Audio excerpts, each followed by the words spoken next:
Okay, we're still indoors here at GroundsFest 23. I think the weather's clearing a bit outside, so we'll have a look out in a minute. But I'm now on the UV boosting stand, and I'm joined by Jérôme. Jérôme, you're actually responsible for the design of these bits of kit, aren't you? So you're the best person for us to talk to, obviously. Yes. Yeah. So I've got a little bit of an insight into this, but essentially you're using UV to improve the health of the turf.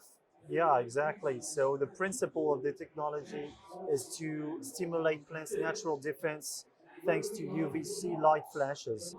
UVC light flashes is a part of spectrum which is far away from visible light, and you don't find it in sunlight. That's why plant reacts so strongly to it. And so to put these flashes onto the turf, we designed this equipment, which is kind of simple. So it's a trailer. Yep.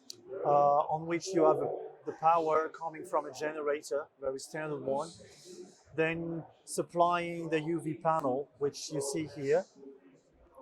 And so this UV panel can move up or down. In normal position, it is moving about 5 centimeters from the ground to get the proper amount of power to the turf. And so the trailer operates at 4 kilometers per hour. It can be used on any vehicle, like a tractor or whatsoever you have.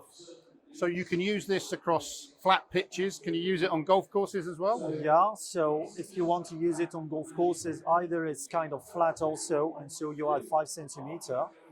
If it's slopey, you can just move a bit the panel up and reduce the speed to keep the full dose constant for the plants.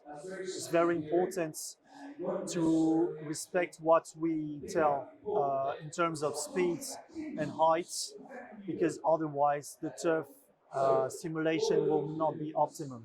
Okay. So this, I'm aware, has come from typically French, I'm sorry, vineyards, yeah? Okay. Yes. How did you get the idea of bringing it across into the turf industry as well then? So you're correct. We come from the vines industry, which is already a big success for us. In the past years, we identified and we tested on turf our technology, which was working well. But we put it like in a box for some years because we wanted to start by the vineyards. And now we saw like 2022, 2023 in Europe especially, we see more and more bans or regulations of chemicals from, like in France, it will be in 1 year from now. In Belgium, it's already the case.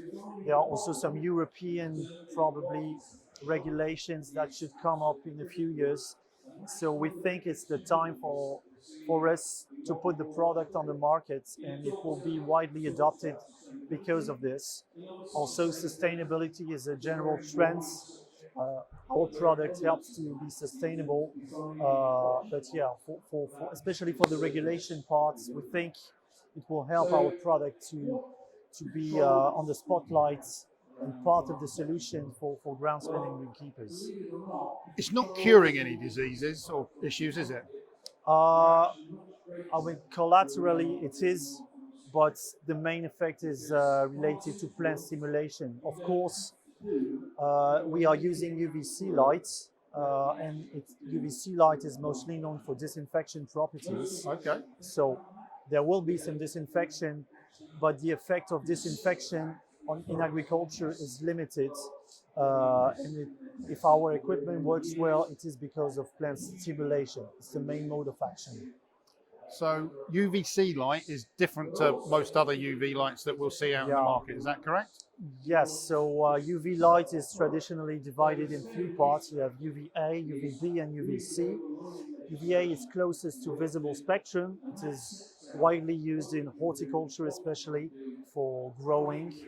UVB also can be used in horticulture.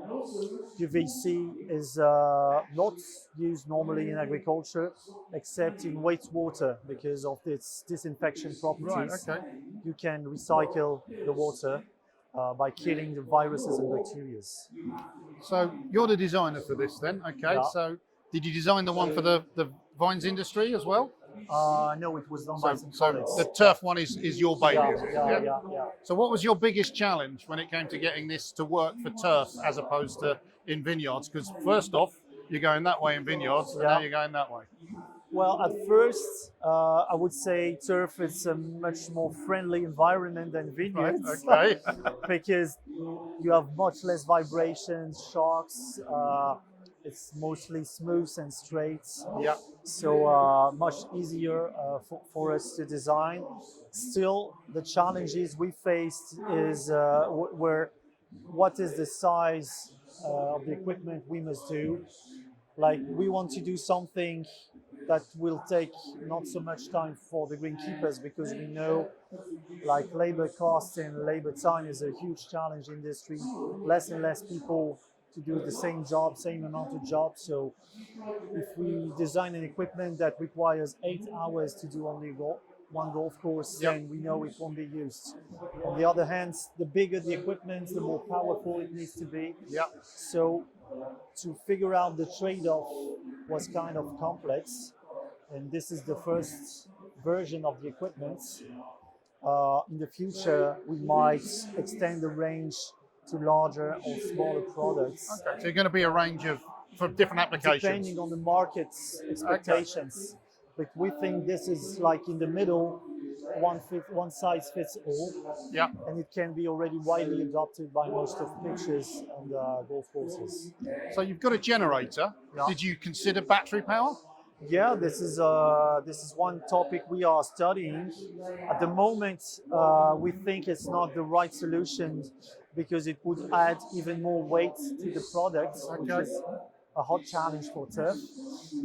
Cost also would be much higher, and we want to limit the costs to help the adoption of the technology. And last point is, electrically speaking, battery are supplying DC currents and the lamps are operating from AC currents, so the conversion is not that easy. So for these reasons, battery are not yet optional on our products, but we hope there will be in the future. And from what I know, it's a regular treatment you have to do. It's not like blast it once a season. The goal is to use it regularly once a week. Of course, depending on the conditions, if you do it one time 6 days and the next time 8 days, it's still okay. You have some flexibility, but you will get the most out of it if you use it regularly. The first 3 times you will train the plants, and then by continuing to use it regularly, you will maintain the plant training at an optimum level. If you stop to use the equipment, the plant has a memory, so the efficiency will not drop instantly to 0. It will decrease slowly for some weeks. Right. Okay.